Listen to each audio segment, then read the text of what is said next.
Psst, hey, this video was supposed to be done on Valentine's Day, and then I went out and I saw Deadpool, and then yesterday I went out and I had Korean barbecue at a birthday party, please just work with me and pretend that this is the 14th, okay? We should all be used to me taking forever to upload videos by now. Okay, we're gonna get to it. I'm sorry, bye. Hey, all you cool cats out there, stuck at home tonight with nothing but your deck in your hand to keep you company? Has Kudou got the thing for you? What old Kudou-kun thinks you need is more love in your life, so today I've got for you a Weiss Schwarz deck that's centered completely around the trait love. So let's cut the foreplay and just get straight to the deck. As always, if you're just joining us to deck the deck list, then here it is. Please enjoy. I hope you have a great Valentine's Day. All old Kudou-kun asks is that you leave a like on your way out. For the rest of us, let's go a little deeper, shall we? Don't worry guys, I'm not going to keep doing the voice the whole video. So this is my love trait deck. What I did is I went through Weiss Schwarz and I picked every single card with the trait love and I built a complete deck around it. Every card you see here will have love in its traits. To make the deck more fun, I wanted to focus completely around cards that gave boosts to other cards with love, so this might not be the absolute best lineup of cards, but I actually think it turned out pretty good, so let's take a closer look. Level 0 is surprisingly good. I'm really proud of how the level 0 turned out. It should get you all the early game bonuses you need to do well the rest of the game. I didn't really mention this before, but the particular build we're going for is a consistency build. So we're looking for cards that will increase our hand size, let us thin out our deck, and get particular cards at certain times. Decided to throw in Incredible Sayaka as the main beater of the level 0. I really think it's cool that she's a 4000 with the love trait, so she keeps with the love theme, and she's a 4000 wall, so that's really good. I really like 4000s because they pretty much call out Suiciders. If your opponent doesn't have a Suicider, then you can keep field control at level 0 and get a very nice early game advantage. Some people don't like using cards like this because at level 0 power is not super important, and if you start your Climax phase and look at the top card of your deck and it's a Climax card, kinda hurts, you can't actually attack with this, but at least you know you have a Climax on top of your deck, and maybe you can even not attack that turn to make sure that you get a Climax cancel next turn. Our other 4-of is Miki and Casual Clothing. I'm not too worried about having a 2500 vanilla out on the field, so if you don't want to use her effect, you don't have to. But if your opponent is also playing with 4000s, and this is a really good 4000 breaker, because if you have 2 cards in the back, you can rest them both and turn this into a 4500 and step over their 4000 to keep field presence.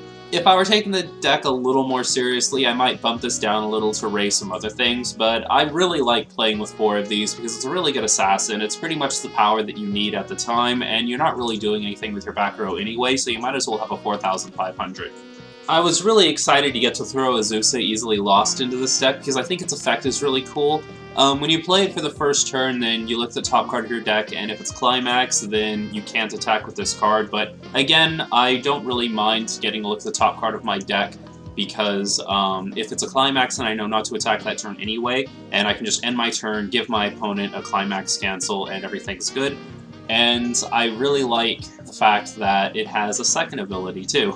At the beginning of your opponent's attack phase, you can move this to an empty slot in your front row. This is really neat if Azusa is the only one you have in your front row, because if your opponent doesn't have a full row, then you can move this to an empty slot and guarantee yourself one attacker like every single turn that you don't have a full field. If your opponent's smart, they can play around this obviously, but I really like this effect nonetheless.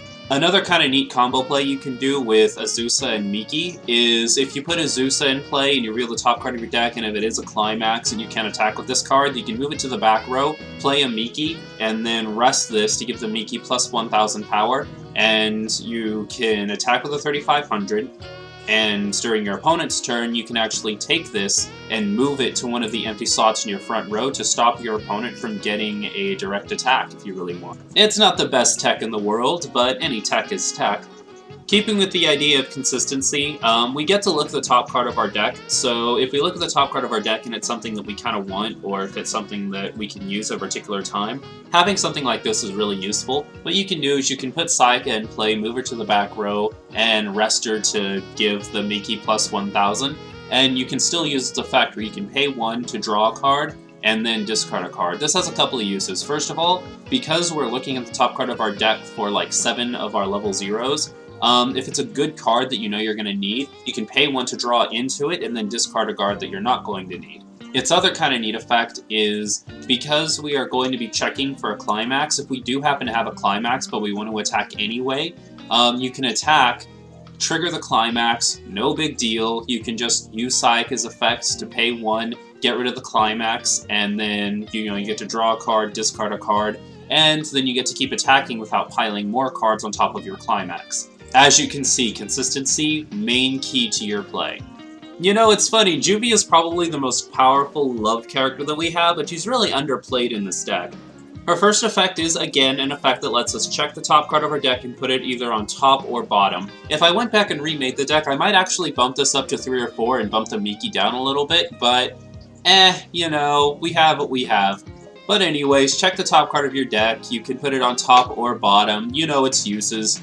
Its second effect is it has Character Discard Encore. If you happen to not know my feelings on these, I really love level 0s with Character Discard Encore because they're level 0s you can consistently attack with every turn, and you can give up level 3s and level 2s for them to keep yourself alive and keep attacking every turn.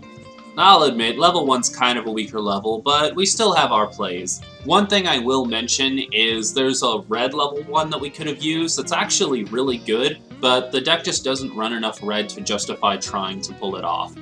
You know, looking back over my cards, this might be the only guy that we're running in this deck. But I digress.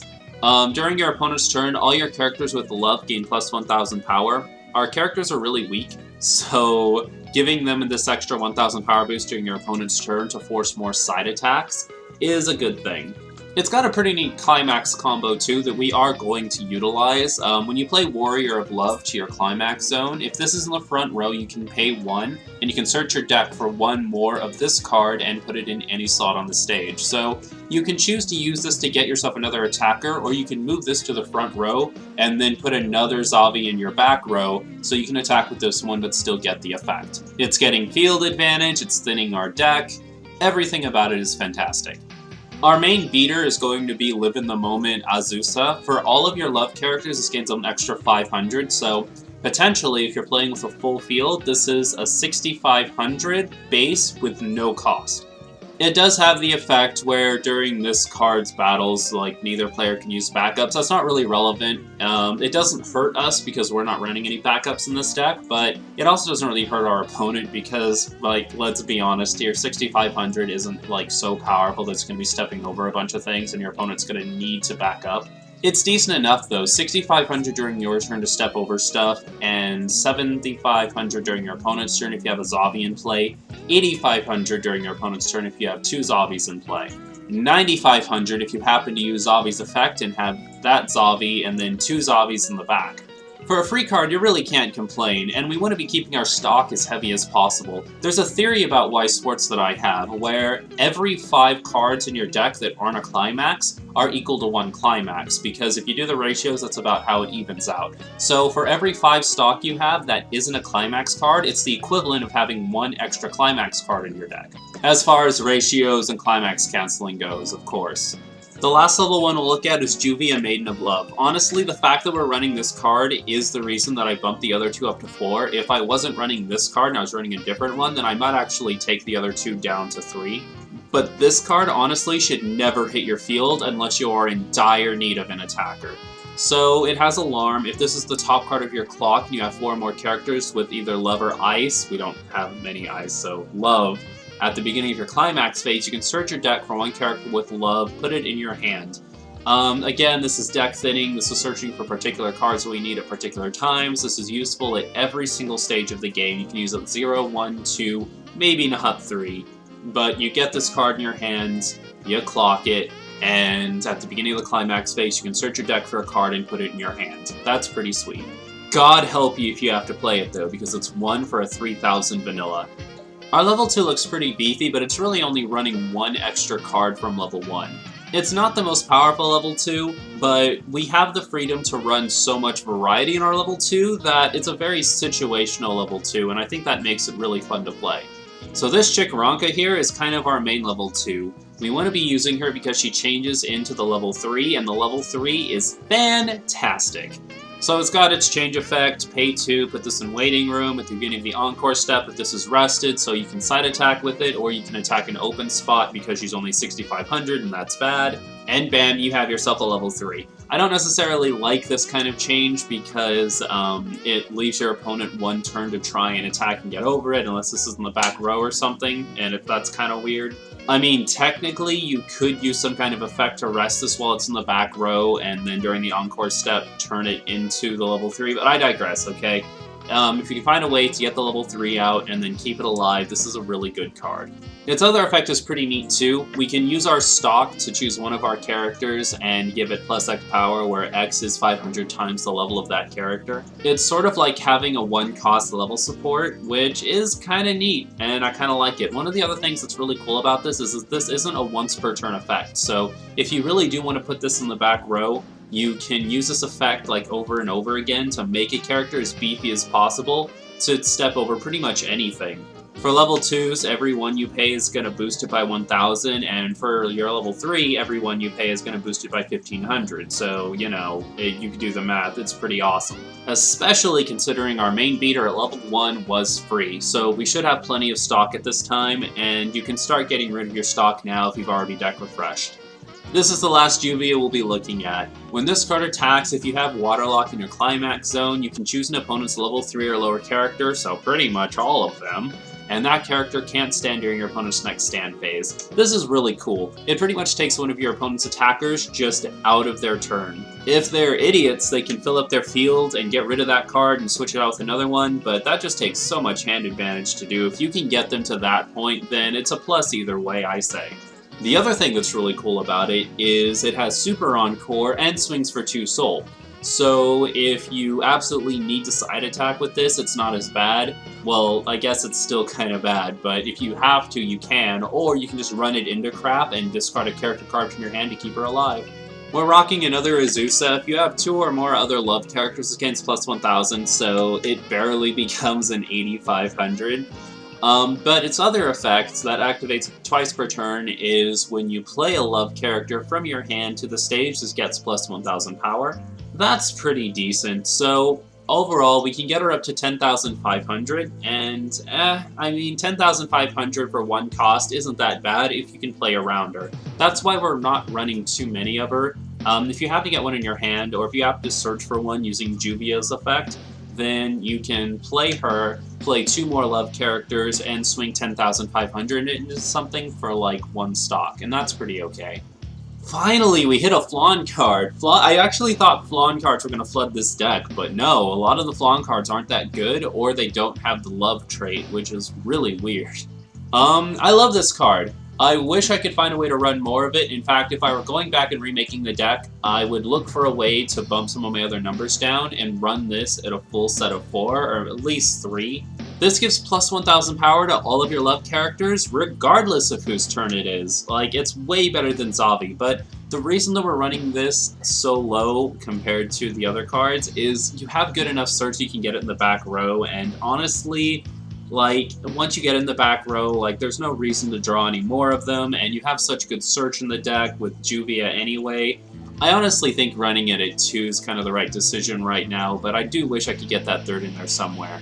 Unfortunately, its other effect isn't active. I don't really feel like I need it. Like, he gives plus 3,000, and that's kind of cool, but I think the other Climax effects are more powerful, so I'm not doing any of her Climax. It's just a straight plus 1,000 to all of your characters.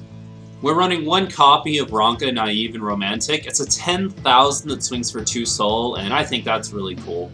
It does have the downside, when it gets reversed while it's battling, then you have to clock yourself for 1 damage, and that kind of sucks, but I do overall think that it's worth having 1 in, because there are some times where you're going to need to bully something, And our level 2 lineup doesn't really have too much power. Like, you have that one combo, you can get a character up to 10,500, but it's really situational. This is just, you drop it, it's a 10,000 beat stick, you use to step over something, and if your opponent happens to reverse it, then that kind of sucks. The thing that really turns me on about this deck is the fact that you have very situational cards that you can get at any time using all of your search.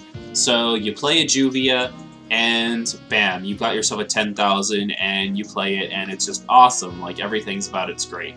Last card we'll look at is another toolbox card. It makes me so mad, alright? This isn't even a Flan card. Flan's just in the artwork and doesn't even look that good. So if you play this card when you have 5 or less cards in your deck, then you get to deck refresh without clocking yourself for damage, and this becomes an 11,500 for the turn, which obviously is really good. It's an 11,500, and it's also at that 11,500 during your opponent's turn, which is just amazing. Everything about this card is really good. I was looking for a way to bump this up to 2. I was actually thinking of maybe bumping this up to 2 and then taking a card away from our level 1, but I just don't know. If somebody wanted to take this deck a lot more seriously than me, I'm sure they could come up with something way better than the numbers that I have, but this is the way I have it right now. If you just keep one of these in your hand all game, then as soon as you hit 5 or less cards in your deck, you can deck refresh and everything's lovely. Alrighty guys, let's take a look at that level 3. It's a changer that heals, so that's already a plus. It also has this nifty little Climax combo where you can pay 1 when you play Rainbow Colored Bear in the Climax zone, and if this is in the front row, you can totally rock yourself another love character, and it's awesome. You search your deck, so you can totally get something situational. You can get yourself that 10,000 that swings for 2 soul if you really need it. You can get yourself a back row character if you really need it, like Flan. Everything about this effect is plus, plus, plus. I do want to take some time to look at this other card, though. There is another level 3 that we technically could have run as well. For all intents and purposes, this is a really decent card, and it could definitely be run, but there are some problems with it. First of all, its effect is, when you play it from your hand, you can give 2 of your other characters plus 1 soul and plus 1,000 power. That's awesome, except we cannot get it off of the other level 3's effect. With Ronka's effect, it goes straight from the deck to the stage, and there is no playing from the hand, so you don't get it. Its second ability is a Climax combo that gives us plus 3,000 power if you put its Climax in play. And we do not have any more room for any more Climax effects. And finally, it has level 4 experience, so if all of the levels in your level up slot equal 4 or more, this card gets plus 2,000 power, which would help some of our power deficiencies, but you know, at level 3 it's not even worth it. So yeah, this is a decent card, but I really couldn't find a reason to push anything else aside to try and fit any of this into the deck. We run 2 of Zavi's Climax. It's a plus 1,000 power, plus 1 soul with a book trigger. Kinda neat. His effect isn't as important as the others, and a book trigger, even though it does help with consistency, isn't exactly what we need because we already have Sayak if we want to draw through our deck.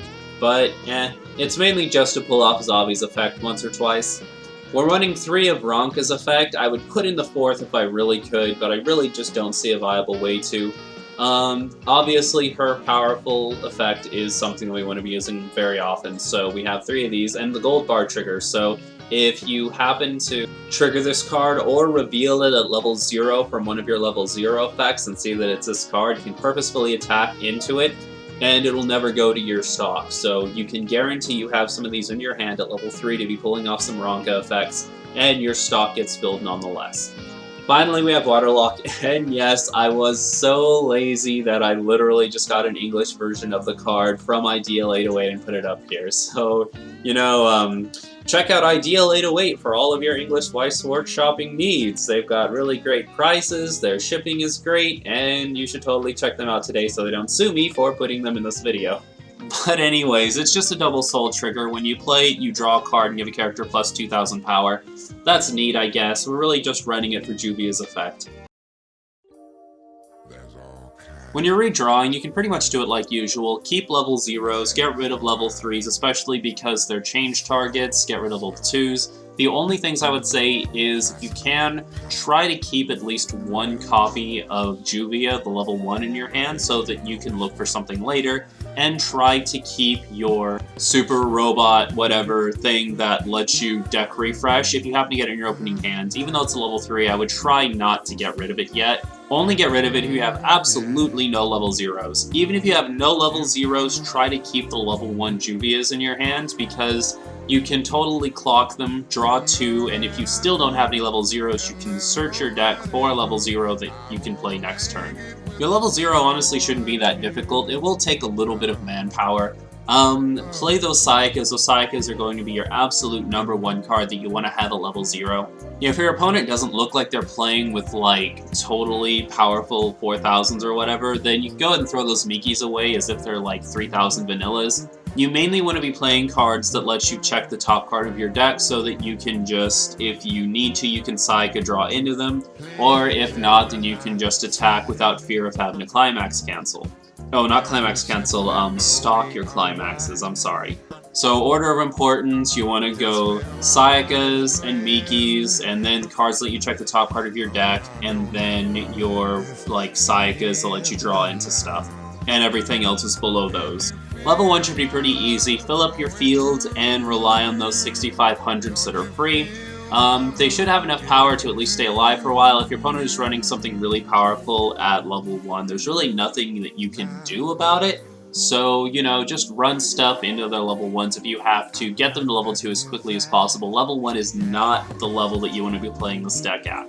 If you happen to get any Juvias during this level 1, like your level 1 Juvias, go ahead and use them to get your level 2s ready. I don't really see any scenarios where you're absolutely going to need to use Juvia level 1 to search for more level 1s, unless you need like a Zavi or something.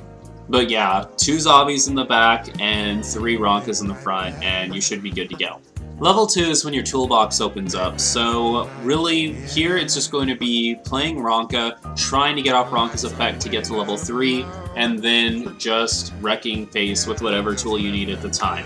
If you happen to need a 10,000, you have it. If you happen to need Floniger in your hand so that you can deck refresh for free, you totally have it.